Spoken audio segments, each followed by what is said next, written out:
एक लेडी है जो कि नॉन पेंशनर है, उनका नाम मैं फक्र से लेता हूँ, उनका नाम है रोशनी पांडे। मैंने जब उनसे बात किया तो उन्होंने बताया कि गौरव, मैं यहाँ पे ना, मेरे पति ड्यूरिंग सर्विस मेंटली कुछ प्रॉब्लम होने लगी थी, जिसके चलते उन्हें सर्विस से निकाल दिया गया था, क्योंकि उनकी 14 साल कुछ महीने सर्विस हो गई थी। उन्हें शायद ये एहसास हुआ कि यार 5-6 महीने बाद तो मैं पेंशनेबल हो जाता जी। तो वो चीज और उन्हें डिप्रेशन लेके गई और वो बंदा पागल होके मर गया। तो उन्हें ये भी नहीं पता मेरे पति की पेंशन स्टार्ट क्यों नहीं हुई है। कैसे भी उन्होंने दिहाड़ी मजदूरी करके अपनी बेटी की शादी की, इकलौती बेटी। जब मैं उनसे मिला वो एक सूख के कांटा हो चुकी थी और मनरेगा में काम करती थी। रिमेनिंग समय क्या करती हैं, जीविका तो चलानी है। कहा कि किसी के खेतों पे काम कर लेती हूँ, कभी किसी ने बोला सामान यहाँ से वहां ढोना है तो मैं उठा के चल देती हूँ।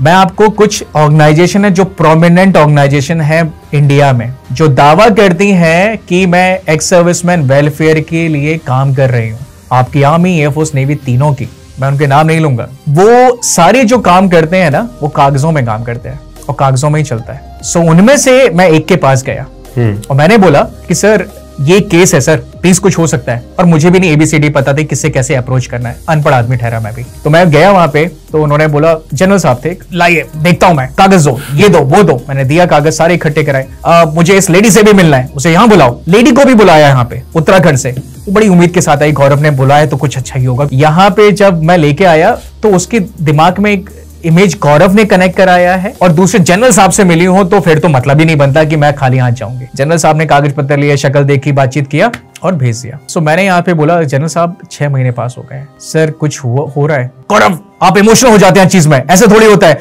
लेटर लिखा है, रिकॉर्ड को लिखा है, इसे लिखा बुक। मैंने कहा सर, मेरा भी टेम्पो अब हाई हो गया। मैंने कहा सर देखिए, उत्तराखंड में उस लेडी को मैंने यहाँ पे अपने दम पे बुलाया। दूसरी चीज, वो हिंदी में लेटर लिखती थी, आप अंग्रेजी में लेटर लिखते हैं, इससे ज्यादा क्या डिफरेंस पैदा कर दिया सर। वो तो आज भी उसी स्थिति में, शांत हो गए वो। गौरव लेकिन चीजों, मैंने कहा सर कितनी चीजों में समय, कुछ बताइए, मैं उसके लिए सेट कर दूं। गौरव मेरे हाथ में नहीं है। मैंने कहा सर तो यही मुझे पहले सुनना था, मेरे हाथ में नहीं है।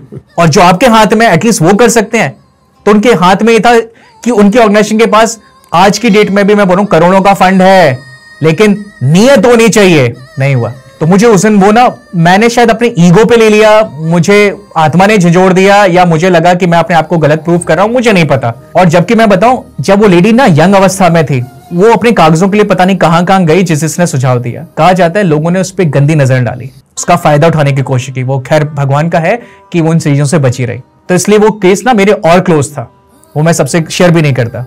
फिर मैंने कहा हम कर क्या सकते हैं, इनका छोड़ दो।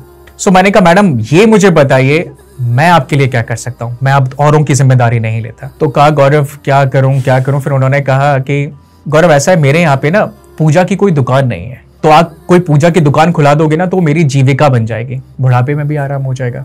तो हमने 60,000 रुपए उस समय हमने इंटरनली इकट्ठे किए, उनकी दुकान खोली। और कहा जाता है जब आप दुखियारे हो ना, तो सबसे पहले आदमी को मोरल सपोर्ट चाहिए, उसके कंधे पे कोई हाथ रख दे कि मैं तेरे साथ। वो लेडी ने सिर्फ उस दुकान को नहीं चलाई, उस लेडी ने मशरूम फार्मिंग स्टार्ट किया, बड़ी बनाना स्टार्ट किया, उसने अचार बनाना स्टार्ट किया, उसने पापड़ बनाना स्टार्ट किया, अपने साथ गांव की कई औरतों को जोड़ा। और पिछले साल 8 मार्च 2024 में उसे गढ़वाल भवन दिल्ली में वुमेन एम्पावरमेंट डे पे उसे सम्मानित किया गया।